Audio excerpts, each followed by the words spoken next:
நான் உங்ககிட்ட சில விஷயம் கேட்கணும். எதுவா இருந்தாலும் கேளு. உங்க பேரனோட வைஃப் ஆக்சிடென்ட்ல இறந்ததுக்கு அப்புறமா நீங்க ஏன் அவருக்கு இன்னொரு கல்யாணம் பண்ணி வைக்காம அப்படியே இருந்துட்டீங்க? இன்னமும் அம்முவும் உங்க பேரனும் இப்படி தனியா இருக்கிறத பார்க்க உங்களுக்கு கஷ்டமா இல்லையா? கஷ்டமா தான் இருக்கு. ஆனா என்னவா பண்ண சொல்ற? 5 வருஷம் ஆனாலும் விஜய் இன்னும் அவன் கட்டிக்கிட்டவரோட நினைப்புல தானே இருக்கான்.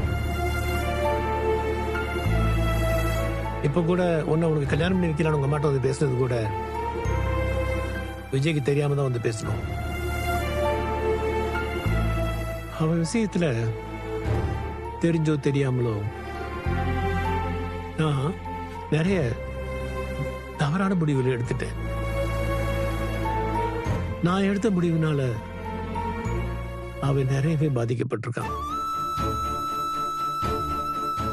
அதனாலே இனி எந்த ஒரு விஷயத்தையும் அவன்கிட்ட திணிக்கிறது இல்லைங்கிற முடிவுக்கு நான் வந்துட்டேன்.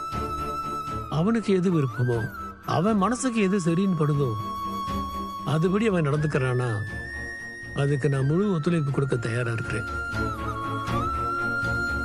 அப்போ உங்க பேரன் கல்யாணத்துக்கு சம்மதிச்சுட்டா நீங்களும் அதுக்கு சப்போர்ட் பண்ணுவீங்க, கரெக்டா? என்னப்பா கேள்வி இது?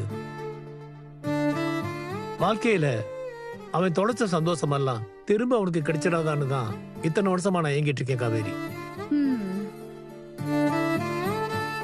திரும்பவும் என் பேரனை சம்சாரம் குழந்தைன்னு அப்படி ஒரு குடும்பஸ்தனா சந்தோஷமா வாழ்றத பார்க்க மாட்டோமான்னு தான் ஒவ்வொரு நாளும் நான் ஏங்கிட்டு இருக்கேன். அதுக்கு மேல எனக்கு பெரிய ஆசை எதுவுமே இல்லமா. அப்போ இப்பவே உங்க ஆசை நிறைவேறிடுச்சுன்னு வச்சுக்கோங்க. என்னம்மா சொல்ற? இப்ப நீங்க சொன்னீங்களே சம்சாரம் குழந்தைன்னு உங்க பேரன் குடும்பஸ்தனா வாழணும்னு, அது சீக்கிரமே நடக்கிறதுக்கான ஏற்பாடு தான் நாம இப்ப பண்ண போறோம். நீ என்ன சொல்றேன்னு எனக்கு புரியல காவேரி. புரியுற மாதிரியே சொல்றேன். உங்க பேரனுக்காக நம்ம மேட்ரிமோனி சைட்ல ஒரு அக்கவுண்ட் கிரியேட் பண்றோம். அதுல அவரை பத்தின டீடைல்ஸ் எல்லாம் கொடுத்து அவருக்கு ஏற்கனவே கல்யாணம் ஆனதும் குழந்தை இருக்குங்கிறதும் தெரிஞ்சு யாரெல்லாம் அவரை கல்யாணம் பண்ணிக்க ஆசைப்படுறாங்க அந்த பொண்ணுங்கள்ல உங்க பேரனுக்கு மேட்ச் ஆறவங்க யாரெல்லாம் இருக்காங்கங்கறத நம்ம ஃபில்டர் பண்ணி அதுல பொருத்தமான பொண்ணா பார்த்து உங்க பேரனுக்கு கல்யாணம் பண்ணி வைக்கிறோம். இதுதான் நம்ம பிளான். விஜய கல்யாணம் பண்ணிக்க நீ எப்ப சம்மதம் சொல்லுவேன்னு நாங்க காத்துட்டு இருந்தா அவனுக்காக நீ பொண்ணு பாக்குறேன்னு சொல்றிய காவேரி. இந்த கொடுமை என்ன எங்க போய் சொல்றது?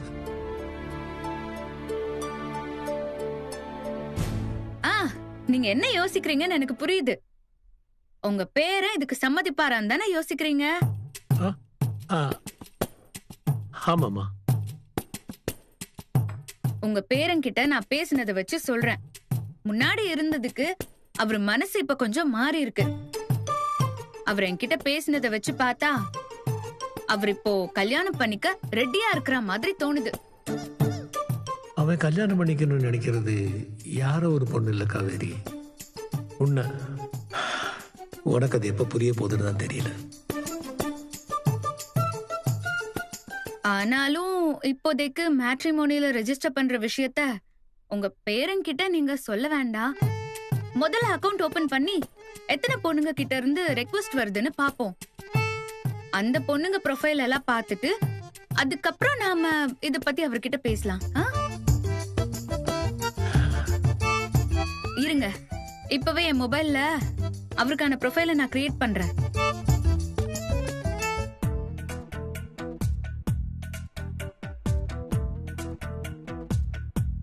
எனக்கு அவரோட ஒரு நல்ல போட்டோ சென்ட் பண்ணுங்களேன். அனுப்புறமா.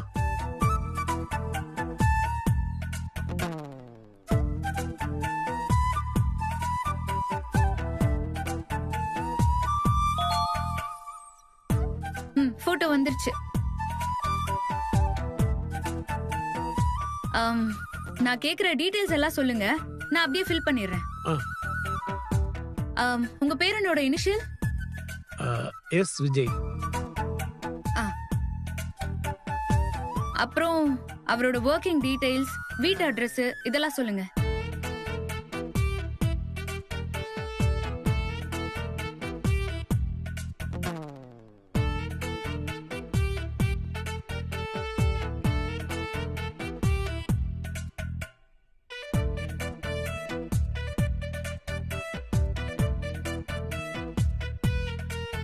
ஓகே, தோ உங்க பேரனுக்கான மேட்ரிமோனி ப்ரொஃபைல் ரெடி.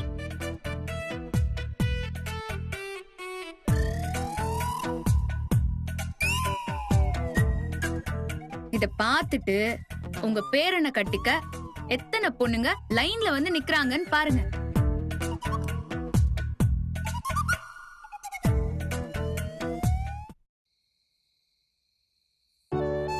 இவ்வளவு தூரம் வந்துட்டு இருந்து நம்ம வீட்டுல சாப்பிட்டு போன்னு சொன்னா கேட்க மாட்டேங்கிறீங்க. இருக்கட்டும் தாத்தா, அம்மா வேற வீட்டுல தனியா இருப்பாங்க, நான் சீக்கிரமா போகணும். அதுவும் இல்லாம உங்க பேரனும் அம்முவும் வரத்துக்குள்ள நான் இங்க இருந்து கிளம்பி ஆகணும். அவங்க வந்துட்டாங்கன்னா அப்புறம் ஏன் வந்தீங்க, எதுக்கு வந்தீங்கன்னு கேட்பாங்க. அதனால நான் கிளம்புறேன்.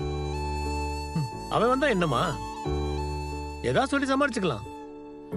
பரவாயில்ல தாத்தா, எனக்கு லேட் ஆயிடுச்சு, நான் கிளம்புறேன். சரிம்மா. தாத்தா, உங்க பேரனுக்காக ரெஜிஸ்டர் பண்ணுவல்ல, அந்த மேட்ரிமோனி சைட்ல உங்க நம்பரை தான் கான்டாக்ட் நம்பரா கொடுத்திருக்கேன். அவர் ப்ரொஃபைல் புடிச்சு யாராச்சும் கால் பண்ணா உங்க நம்பருக்கு தான் கூப்பிடுவாங்க. நீங்க பேசிட்டு எனக்கு சொல்லுங்க. சொல்றேம்மா. வரேன் தாத்தா.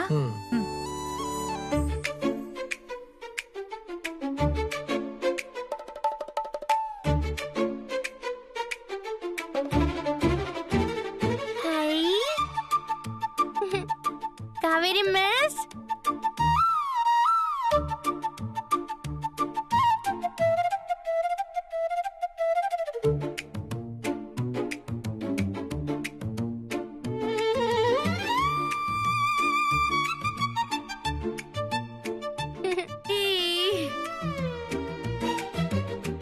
வாங்க மிஸ், இப்பதான் வரீங்களா? காவேரி அப்பவே வந்துட்டாப்பா. இவ்வளவு நேரம் வந்துட்டு இப்பதான் கிளம்புறா. மிஸ், நீங்க என்ன பாக்குறதுக்காக சர்ப்ரைஸா வந்தீங்களா? நாங்க தான் ஷாப்பிங் போயிட்டு வரதுக்கு லேட் ஆகும்னு சொன்னோமே மிஸ். ஆமா, நீங்க ஷாப்பிங் போயிட்டா அப்புறம் தாத்தா வீட்ல தனியா இருப்பாருல்ல, அதான் நீங்க வர வரைக்கும் கூட இருக்கலாமேனு தான் வந்தேன்.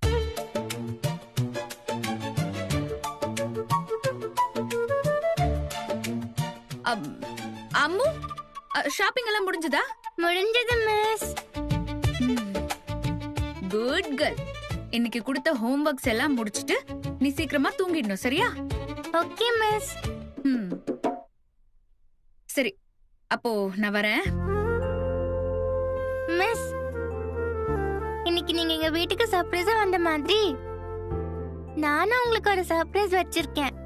அப்பா அதை கொடுங்க. இந்தாங்க மிஸ்.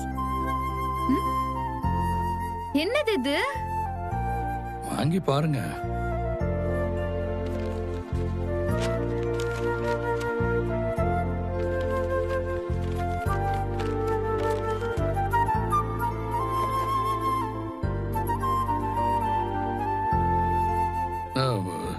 இது நான் வாங்கினது இல்ல, அம்மா வாங்கினது. இது உங்களுக்காகவும் பாட்டிக்காகவும் நான் கொடுக்கிற சர்ப்ரைஸ். ஓ, நீங்க ஒன்னு எடுத்துட்டு பாட்டிக்கு ஒன்னு கொடுத்துருங்க. சரி அம்மு, நான் கொடுத்துறேன். தேங்க்யூ. ரொம்ப லேட் ஆயிடுச்சு, நான் அப்படியே கிளம்புறேன். நான் வேணா டிராப் பண்ணவா?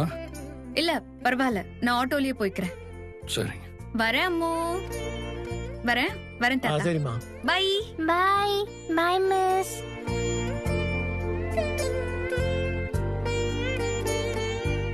ஏன் தாத்தா, நிஜமாவே காவேரி நீங்க தனியா இருக்கீங்கன்னு சொல்லிட்டு உங்களுக்கு துணையா இருக்கிறதுக்காக வந்தாளா? ஆமாப்பா, ஏன் கேக்குற? ஒண்ணும் இல்ல, சும்மா கேட்டேன். அம்மு, போலாமா? ம். வா.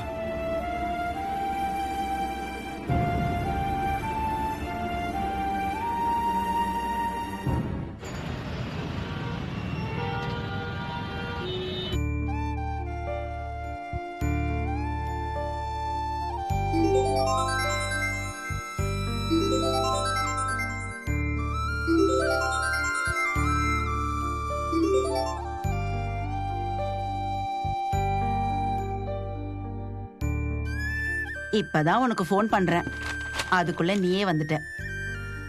ஏன் கடையில எதுவும் பொருள் வாங்கிட்டு வரதுக்காக ஃபோன் பண்ணியா? அதெல்லாம் இல்ல காவேரி, நீ வீட்டுக்கு வரியா இல்லையான்னு கேக்குறதுக்கு தான் ஃபோன் பண்ணேன். வீட்டுக்கு வராம நான் எங்க போறேன்? இல்லடி, விஜய் தம்பி வீட்டுக்கு போன நீ ஒருவேளை இன்னைக்கு ராத்திரி அங்கேயே நீ தங்கிடுவியோன்னு நினைச்சேன். அத கேக்க தாண்டி நான் கூப்பிட்டேன். அது ஏதோ குழந்தைய கடத்தின அன்னைக்கு நான் அவ ரொம்ப பயந்து போயிருந்தான்னு அன்னைக்கு ஒரு நாள் தங்குனேன். அதுக்காக அங்க போறப்பெல்லாம் அங்கேயே தங்கிருவேனா? அதுக்கு எதுக்கடி கோவப்படுற? அம்மாவுக்கு தோணுனத கேட்டேன். சரி, இந்தா என்னடி இது? பாரு.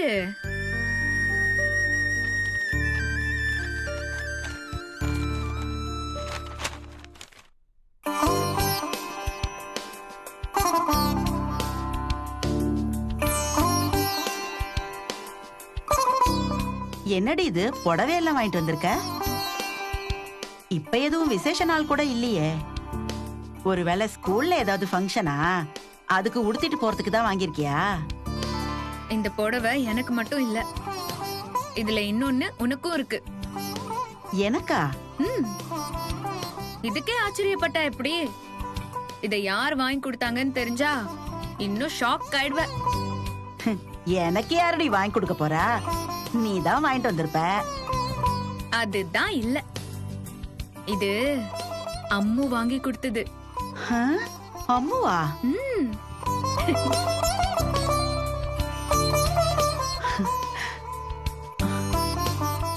என் மேல எவ்வளவு பாசம் இருந்திருந்தா என் பேத்தி என்ன ஞாபகம் வச்சு இத வாங்கியிருப்பா. உனக்கு எது பிடிச்சிருக்கோ நீ அதை எடுத்துக்கோமா, இன்னொன்னு நான் எடுத்துக்கிறேன். திடீர்னு நமக்கு இப்படி புடவை எடுத்து கொடுத்திருக்காங்களே, அவங்க வீட்ல ஏதாவது விசேஷமாடி? விசேஷத்துக்கு தான் புது துணி எடுக்கணுங்கிறதெல்லாம் உன்னோட காலத்துல, தோன்றப்பெல்லாம் புது துணி எடுத்துக்கலாங்கிறது தான் இந்த காலத்தோட ட்ரெண்டே. அது அவங்க அவங்களுக்குன்னு எடுத்துக்கிட்டா சரிடி, நமக்கு எதுக்கு எடுத்து கொடுக்கணும்? அதான் எதுவும் விசேஷமான்னு கேட்டேன். சீக்கிரமா அந்த வீட்டுக்குள்ள ஒரு விசேஷம் நடக்கணும்னு தான் நானும் ட்ரை பண்றேன். அப்போ என்னடி? என்னதுன்னா ஒண்ணும் இல்லம்மா, அம்மு அவ அப்பா கூட ஷாப்பிங் போயிருக்கா. அதான் அவ அவங்களுக்கு Dress எடுக்கும்போது நமக்கும் அப்படியே சர்ப்ரைஸா எடுத்துட்டு வந்திருக்கா. ஆ. சும்மா சொல்லக்கூடாதுரி, குழந்தை நம்மளையும் ஞாபகம் வச்சு வாங்கிட்டு வந்திருக்காளே. ஆமா, குழந்தையும் விஜய் தம்பியும் ஷாப்பிங் போயிட்டாங்கன்னா அது வரைக்கும் நீ அந்த வீட்ல என்ன பண்ணிக்கிட்டு இருந்த? அது அவரு தாத்தா அங்க இருக்காருல்ல, ஆ. இவங்க வர வரைக்கும் அவங்க கூட உட்காந்து பேசிட்டு இருந்தேன். அதுவும் இல்லாம தாத்தா அங்க தனியா வேற இருந்தாரா, அதான். ஆமா ஆமா, இனிமே நீ தானே அவரை பாத்துக்கணும். ஆ? எது? இல்ல இல்ல, பாவம் அவரு வயசானவருடி. அவர் தனியா இருக்கிற நேரத்துல கூட இருக்கிறவங்க தானே அவரை பத்திரமா பாத்துக்கணும். அததான் சொன்னேன். வயசான காலத்துல தனியா இருக்கிறது கஷ்டம் தானே. அத பத்தி நீ எதுவும் நினைச்சு கவலைப்படாதம்மா. இது எல்லாத்தையும் சமாளிக்கிற மாதிரி தான் நான் ஒரு ஏற்பாடு பண்ணிருக்கேன். என்ன ஏற்பாடு? அது சர்ப்ரைஸ். ஆ? சரி, எனக்கு பசிக்குது, நீ போய் டிஃபன் எடுத்து வை, நான் ஃப்ரெஷ் ஆயிட்டு வரேன். இந்தா எடுத்துக்கோ. ம், சர்ப்ரைஸா? என்னவா இருக்கும்?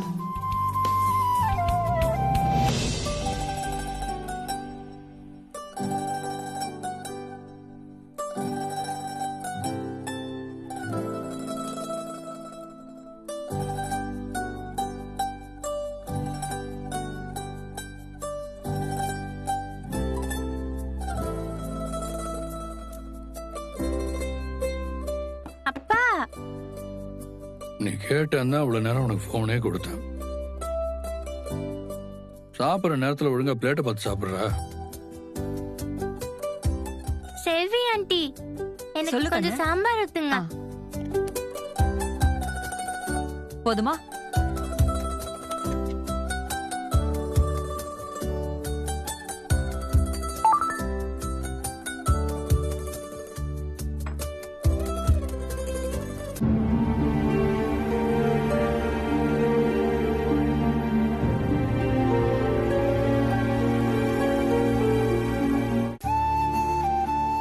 என்னது, கொஞ்ச நேரத்துக்கு முன்னாடி தான் மேட்ரிமோனியில் விஜய்க்கு காவேரி ரெஜிஸ்டர் பண்ணா, அதுக்குள்ள ப்ரொஃபைல் லைக் பண்ணி நோட்டிஃபிகேஷன் வருது.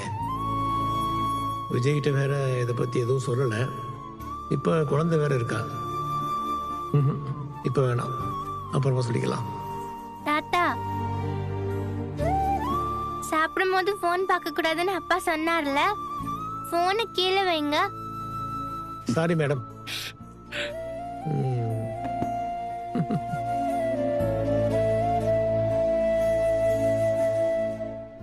கீழே சிந்தாம சாப்பிடு.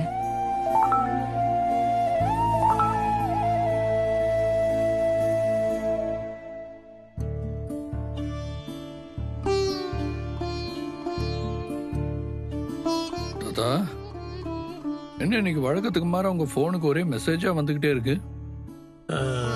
அது வந்து விஜய், செல்வி ஐயா, அம்மாவுக்கு ஹேண்ட் வாஷ் பண்ணிட்டு மேல ரூம்ல கொண்டு போய் தூங்குவி. சரிங்கய்யா. வாமு. போடா. இவ்வளவு நேரம் போன் பார்க்காம குட் கேர்லா தானே இருந்தேன். இப்போ உங்க போன் கொடுங்களேன். கொஞ்ச நேரம் போன் பார்த்துட்டு அப்படியே தூங்கிடுவேன். விட மாட்டியே நீ. 5 minutes தான். நான் வர்றதுக்குள்ள போனை சைடுல வச்சுட்டு தூங்கிடணும். ஓகேப்பா. போய் தூங்க செல்லாம். Good night. Good night.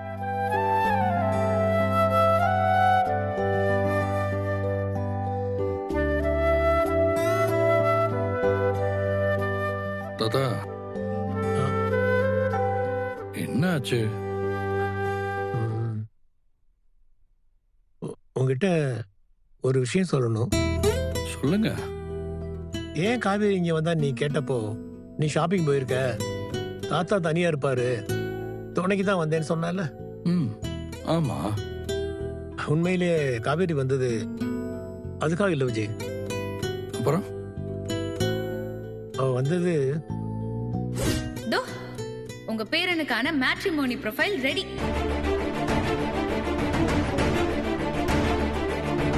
எனக்கு அவ பொண்ணு பாக்குறாளா? காவேரி திடீர்னு வந்து அப்படி கேட்டதும் எனக்கு என்ன சொல்லி சமாளிக்கிறதுன்னு தெரியல. நீ இன்னொரு கல்யாணத்துக்கு ரெடியா இருக்கிறதா சொல்லி உனக்காக மேட்ரிமோனில ரெஜிஸ்டர் பண்ணிட்டா.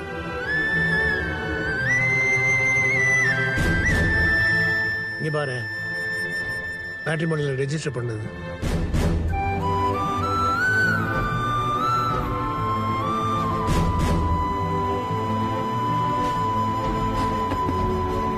கட்டின பொண்டாட்டிய புருஷனுக்கு மேட்ரிமோனி சைட்ல இன்னொரு பொண்ணை தேடுற கொடுமையெல்லாம் வேற எங்கேயாச்சும் கேள்விப்பட்டிருக்கீங்களா நீங்க? இங்கதான் அதெல்லாம் நடக்குது. இவளை என்னதான் தாத்தா பண்றது? அவளுக்கா தானாவே பழசெல்லாம் எதுவும் ஞாபகத்துக்கு வர மாட்டேங்குது. நம்மளை பார்த்ததுக்கு அப்புறமாவது ஏதாவது ஞாபகத்துக்கு வருதான்னு பார்த்தா அதுவும் வரல. நான் எப்படி இவளை இன்னொரு தடவை கல்யாணம் பண்ணிக்கலாம்னு யோசிச்சுட்டு இருந்தா இவ வேற யாரு கூடவே எனக்கு கல்யாணம் பண்ணி வைக்க பிளான் பண்ணிட்டு இருக்கா. கோவப்படாதப்பா. இது நாள் வரைக்கும் உங்ககிட்ட பட்டும் படாமலும் பேசிட்டு இருந்த காவேரி இப்ப நீ நல்லா இருக்கணும், வாழ்க்கையில உனக்கு ஒரு துணையா ஒரு பொண்ணு வரணும்னு உன் மேல அக்கறைப்பட ஆரம்பிச்சிருக்கான்ல. இதுவே அவகிட்ட ஏற்பட்டிருக்க ஒரு பாசிட்டிவான சேஞ்ச் தானே. அவ இப்படி பண்றதெல்லாம் நீ பெருசா எடுத்துக்காத. அவளை அவ போக்குலயும் விடு. சீக்கிரமா அவளே தானா ஒடுக்கி வருவா.